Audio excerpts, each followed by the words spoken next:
আজকে আমি আপনাদেরকে ডিমের পিঠা বানিয়ে দেখাবো। হ্যালো অ্যান্ড আসসালামু আলাইকুম। হোপফুলি সবাই ভালো আছেন। আজকে আমি আপনাদের জন্য আরেকটা রেসিপি নিয়ে চলে এসেছি। তো আজকের রেসিপিতে কী থাকছে চলুন ভিডিওটা শুরু করা যাক। ফার্স্টে এখানে আমি ডিমের পিঠা বানাবো। ডিমের পিঠা বানানোর জন্য অনেকগুলো ডিম এনেছিলাম আমি। ডিমগুলো ভেঙে একটা বাটিতে নিয়ে নিচ্ছিলাম। তারপর হচ্ছে গিয়ে এখানে পরিমাণ মতো দিয়ে দিব চিনি, আর দিয়ে দিচ্ছি লবণ। আপনাদের স্বাদ মতো যে যেরকম মিষ্টিতে পছন্দ করেন সেরকমভাবে চিনি অ্যাড করতে পারি। আমার পছন্দ মতো অ্যাড করেছি।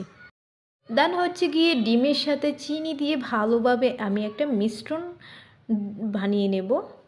আপনারা চাইলে এটা হাত দিয়েও মিক্স করতে পারেন বা যে কোনো গ্লিটারের সাহায্যে আমি হাত দিয়ে করেছি। দেন হচ্ছে এতে এক এক করে আমি ময়দা মিশিয়ে দেব। এতে আপনারা চালের গুঁড়ি দিয়েও বানাতে পারেন এই পিঠাটা, আবার চাইলে আটা দিয়েও বানাতে পারেন। আমি ময়দা দিয়ে বানাচ্ছি। তো এখানে আমার ডো তৈরি করা হয়ে গিয়েছে, একটু সময়ের জন্য রেখেও দিয়েছিলাম। এখন হচ্ছে বানানোর পালা, বানিয়ে নিচ্ছিলাম। বেসিক্যালি এই পিঠাটা আপনারা আপনাদের পছন্দ মতো করে কেটে নিতে পারেন। আমি আমার পছন্দ মতো কেটে নিই। আপনারা চাইলে এটা একটা যে কোনো বোতলের মুখা দিয়েও এটা কাটতে পারেন বা বিস্কিটের মতো কাটতে পারেন। আপনাদের পছন্দ মতো যে যেরকম খেতে পছন্দ করেন, যার যেরকম চাহিদা করে নিতে পারেন, কোনো সমস্যা নেই।